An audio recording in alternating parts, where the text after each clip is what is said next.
Whew, warm but windy. Anyways guys, welcome back. So today I've got a few fixes going on with the Typhon. The big rock's been modded again, if you want to call it modded again. I'm just going to have a rip around the garden, pretty much have a feel around for the cars. And if you're interested, stick around. If you're not, catch you some other time.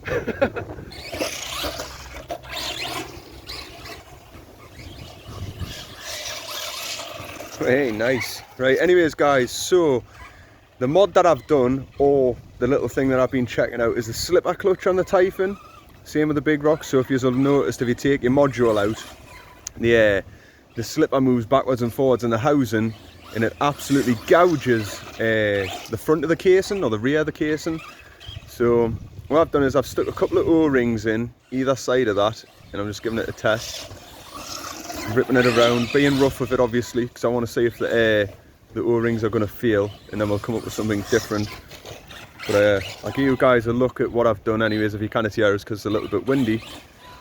But yeah, so that's my attempted solution to get this horrible rundown noise out of the way of these cars. Oh, I'll tell you what else, it's also got a new EcoBoost servo in it, and the steering is crazy fast. Here we are, this is the EcoBoost. That's crazy. So I can get that in. Yep, and that's just the 21 kilo servo, so happy with that. Like, these servos are ridiculously fast. I'd recommend getting one. In fact, I'll put the link down to these servos.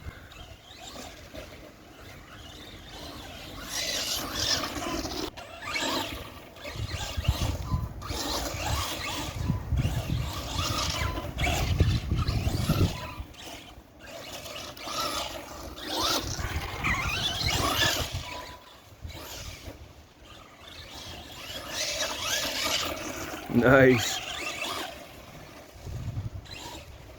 It's still got a horrendous click to it if you hear that. Obviously we've got the sliders. The sliders are a lot, like, the sliders on these cars are really sloppy. So you've got to constantly compete with that noise. But there was, like I say, there's some horrendous noise in it coming out of it. I've also changed the input gear on the rear as well. I gave a look at the input gear that I took out.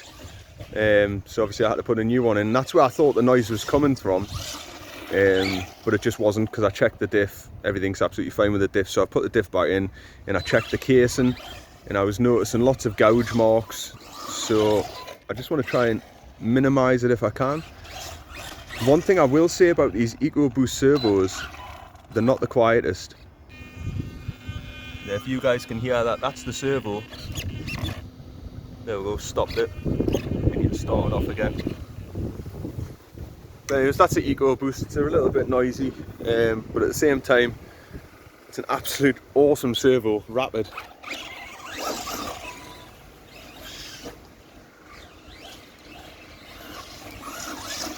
Yeah, anyways, first shout out, if you can hear us, that's 666RC. Great guy.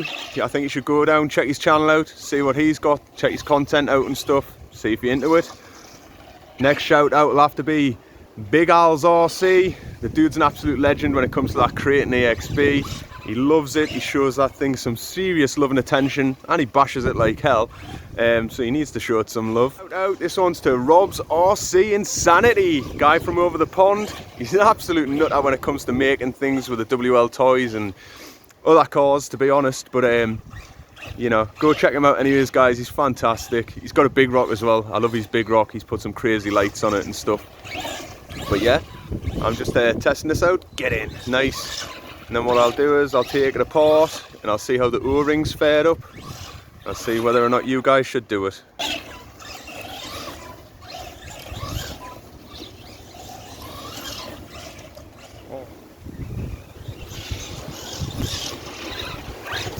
As you can see guys, it's just a little bit windy today, but yep, I want to get some testing done.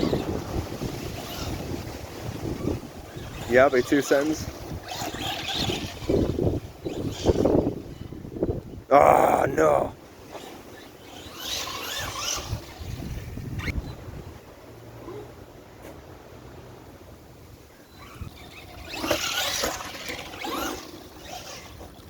Get in. Right, let's get this in and see what's what. Well, that's just got to be one of the smartest little fixes I've ever come up with. But anyways, there you go guys. So if you want to sort that little play thing out, that's what you want to do. Use some O-rings, 8mm by 10mm by 1.5mm cross section. You want 3 on the rear and 1 on the front there. It just seems to hold it nicely in place, like I said, and the mesh is absolutely fine. But anyways guys, I've checked inside of there. O-rings are absolutely fine. There's no damage to the O-rings. I'm just going to keep blasting this until I get an absolute failure, and then we'll see what else I can come up with, whether it be shims, whether it be, I don't know, who cares. But anyways, that's a fix. Well, that is the Typhon completed. If you want to get that one done yourselves, you can, and it'll also work for the Big Rock. Speaking of the Big Rock, here's what I've done to that. So I finally got the arm supports fitted from custom RC upgrades. What I've done is I centre punched both sides after measuring it out, just to make sure that I was coming through absolutely square with this. And as you can see there, once I've drilled it out 1mm, 2mm, 3mm, then countersunk it, that is how it should have looked like from custom RC upgrades. But anyways, I've getting them fitted. It looks pretty sharp. One last thing for the Big Rock with these ZD Racing shocks, that if you do add the ZD Racing shocks, you're best off getting some standoff for your A-arms, and what that'll do is it'll help keep the spring away from the sliders when the arms compress. They're 3mm by 6mm, so that's an M3 by 3mm wide, and those are just little standoffs from eBay, spacers, whatever you want to call them, but I like those and it gets away from washers. So I'll put all the links in the description, guys. Well, if I haven't convinced you guys, I've convinced myself anyways. That's a win. If you don't want your slipper clutch to be going up and down and all the rest of it, get some more rings added into it. And don't forget, check those other channels out as well. Give them a sub, show them some love. And as always, guys, catch you in the next one. Don't forget to like, comment, share and subscribe. And you can always donate to the channel down in the description.